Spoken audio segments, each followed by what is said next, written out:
Hey, hope everyone is doing good. This is my first narrated video and I hope it will be well received. You can skip the timestamps if you prefer, I can relate sometimes. So, I start with running T7 equivalent gear most of the time after drinking my coffee, of course. Whether I win or lose, I start playing with my high tier build. So here's the death. I wasn't able to kill anyone with it, with my T7. The following fights are all about my journey with my one-hand dagger 5.4 attuned weapon. I had a chance to get plus HP during the attunements, but I wanted this build to be discreet and look weak, if you know what I mean. Starting with this 8.1 OC'd carving sword, he was being careful and didn't take his shrine when he saw my name tag. So I took his shrine. He swapped his Task Weaver helmet to Helmet of Valor to purge my jacket. I sprint, maybe my ended game. I used my E early to bait his Mistwalker jacket, was able to purge my sandals, which was bad for me. Luckily, with this boss mob in the northeast, I was able to kite using my Shadow Edge. Earlier, I toggled off my E, so the cooldown would be shorter, allowing me to engage again. He already uses E and sprint, and I have a good opportunity to burst him down. I used my sandals to get full value off my combo. I didn't purchase boots because he had a healing buff and also still had 2 potions with a smuggler cape. This was a long and close fight. Mistwalker jacket plus Helmet of Valor is a rough matchup to one-hand daggers. In general, you shouldn't fight E's carving sword with Mistwalker jacket. I tried to bait his jacket with my hunter jacket this time, but this guy knows what he's doing, man. I missed my W, or he dodged it. I had to purge his boots to kite away. I made another attempt to bait his Mistwalker jacket, but I missed my Shadow Edge. So the plan at this point is to kite and do the same thing.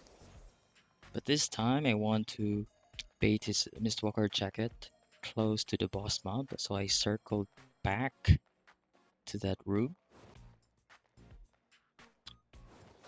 He used his sprint to get close to me, which is good. Used his W, I used my E to bait his Mistwalker jacket, position myself so my Shadow Edge wouldn't get blocked. At this point, I'm already confident. Took some loot because why not? I used my Shadow Edge here and he got baited basically. He used his boots and he no longer has the abilities to create distance when I burst him down, but he was able to purge my hunter jacket and sprint. That's still a good trade for me with my E. You notice that he used his potion, and that's 2 potions. It's a common technique for brawlers to make their opponent brawl. Without my ended cape, I would have died here, more or less.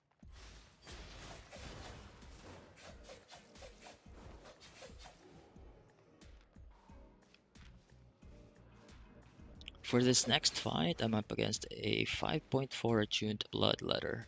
We had the same setup. He's using 8.3 armors with a smuggler cape, while I still have an undead cape.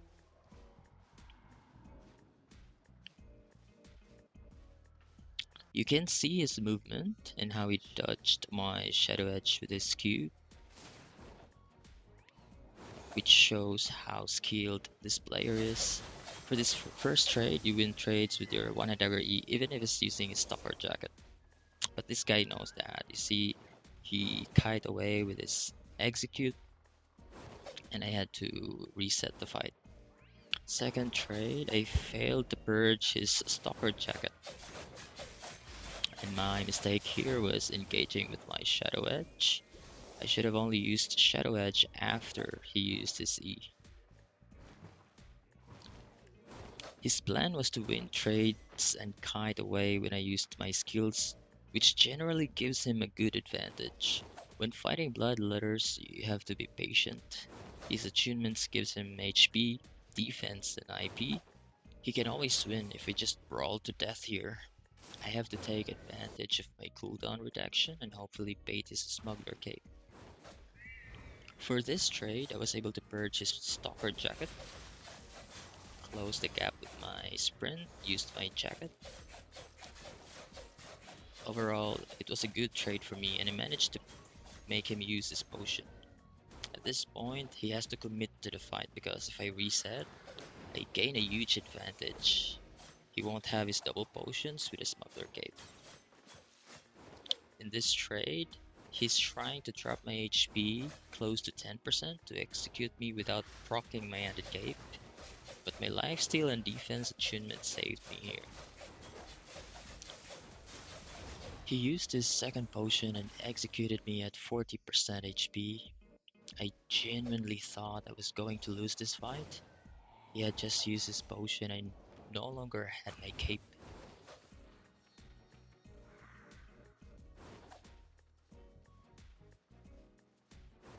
But as long as you fight until the end, there's always the chance to win. This time I won with my cooldown advantage. This fight was almost perfectly executed by me.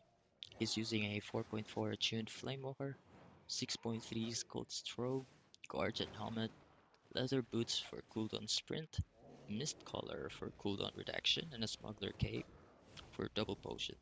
I could see he was confident in kiting me with his cooldown and mobility advantage through his W and E, but his big mistake was not switching to Firewall, which I actively tried to prevent him from doing. He hit me with his Q and that was a big win for me. It meant he couldn't switch to Firewall anymore. I was using a resistance potion which wasn't really helpful in this fight. I had to stay close to him while avoiding his hits and keep him threatened with my Shadow Edge, just to stop him from swapping to Firewall. He created distance with his W and E, but I was on sprint and close enough to purge his shoes. I waited just a bit full value from my combo. Shadow Edge in to stay close.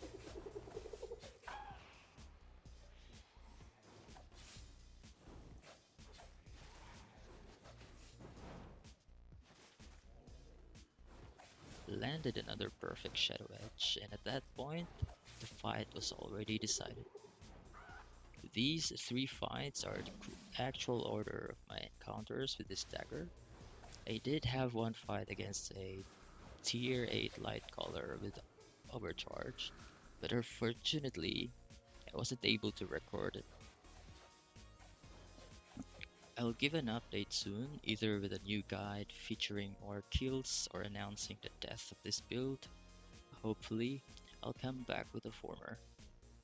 If you made it this far, thank you for watching. I hope you learned something, whether it's how to win using one-hand dagger or how to fight against it.